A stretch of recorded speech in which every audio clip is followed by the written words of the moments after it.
Hi friends, Miss Katie here to read you another story today. Today we will read Curious George Plants a Tree.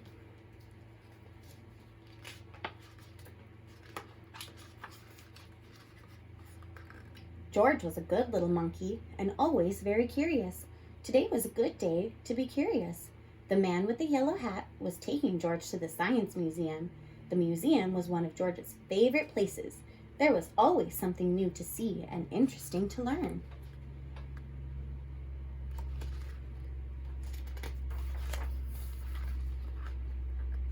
Often there was a special exhibit. George wanted to know what it was today, but first he had to make his favorite museum stops: the rocket room, the mirror maze, and the butterfly space.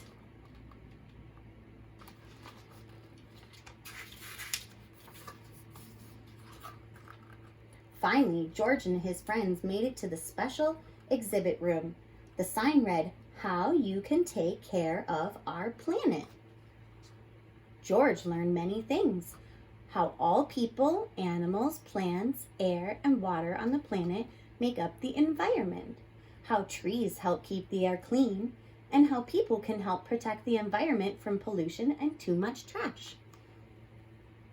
Trees give oxygen, which people need to breathe. People give off carbon dioxide, which trees use to survive. The shade from the trees helps keep the earth cool. 1 acre of trees produces enough oxygen for 18 people every day.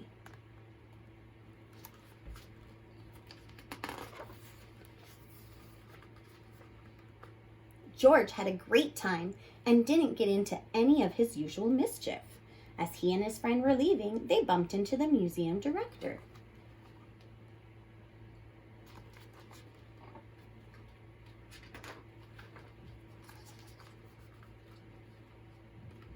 Dr. Lee looked happy to see him. "How is my best monkey visitor?" Dr. Lee asked George. "I am so glad I ran into you. I wanted to tell you that we're having a Green Day rally tomorrow at the park." George was curious. Whatever a rally was, he was sure that the park was a good place to do it. "We're going to plant a truckload of trees and collect used paper for recycling," Dr. Lee explained. "We didn't have much time to advertise, but we need lots of volunteers. How would you like to help out?" There was nothing George liked better than to help. "What a great idea," the man agreed. "We'll be there." Have any of you guys planted a tree? That night, George was ready to do his part for recycling drive. He gathered every newspaper in the house. He stacked old mail on top of the papers. He piled empty cardboard boxes and food cartons on top of that. What a heap! What more could he add? George scratched his head. Then he took several books off his bookshelf.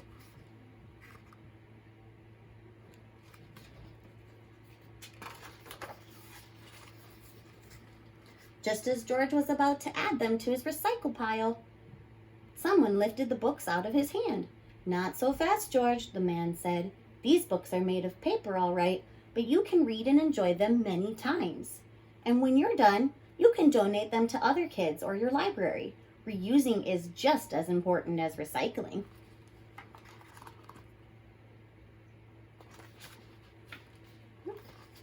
George used the old newspaper to make a paper hat.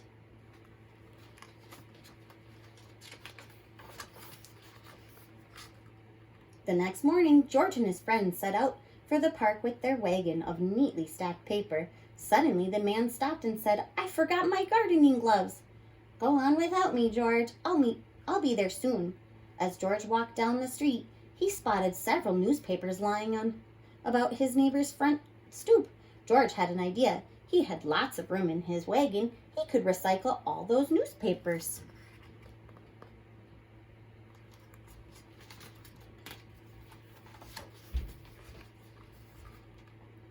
And the newspapers were not the only things he could recycle. He noticed a stack of paper cups sitting on a table under a tree. Into the wagon they went.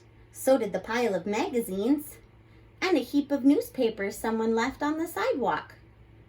Uh-oh, I don't think he's supposed to take those things.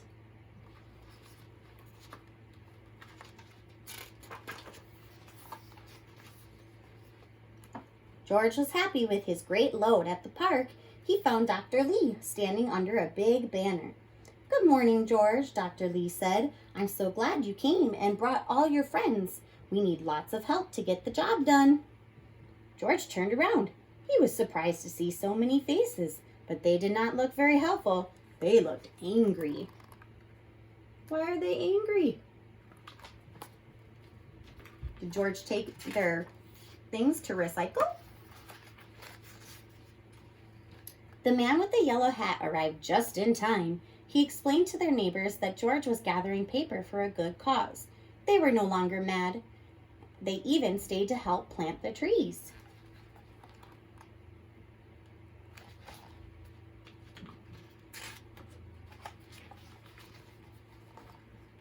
"George, you saved our green day," Dr. Lee said with gratitude. "These trees will provide fresh air, and each summer we'll have more shade, which means we'll use less water to keep the grass green." "Thank you." Being a monkey, George had known all about how important trees were. Okay, it's going. Today we're going to make Earth with paper mache. So we will need balloons, newspaper or any kind of paper you want, a bowl, flour, and water. And a measuring cup. And a measuring cup. Good job. We are also going to use tissue paper To cut for the world. to have the colors of the world. You are correct. So the measurements are 2 parts water, 2 parts water, 1 part flour. There we go. So let's get mixing.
Wow.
Now that we have it all covered with tissue paper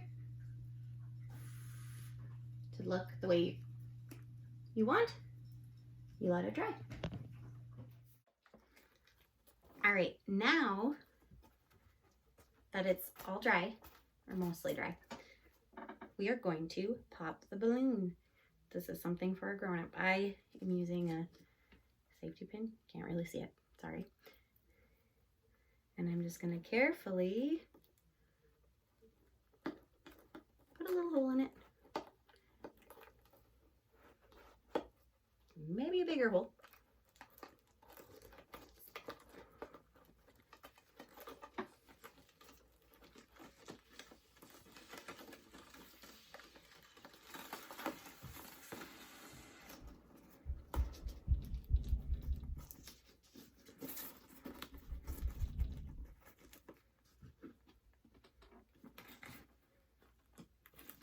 You can keep the balloon inside, or you can pull it out. Depends on how easy it is. I'm just going to tuck it back in there. And there we have our earth. You can carefully poke little holes in it, again a grown-up, and put string in it so you could hang it if you wanted to. It's up to you. You can just have it set there. However you want to do it, it's your choice.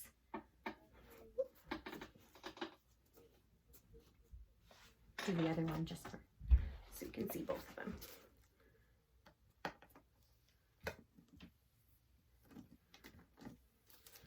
Mine is more deflating than popping, so probably could have let it dry a little longer. We had a lot of paper mache on there, so probably is still connected. Might be easier if you leave it on overnight. So it's slowly deflating. I'm going to put these ones on strings so the kids can hang them from the ceiling in their room if they want. But yep, there's our earth. You created your very own earth. You can. So thanks for reading with me. Thanks for doing art with me. And I'll see you next time. Bye, friends.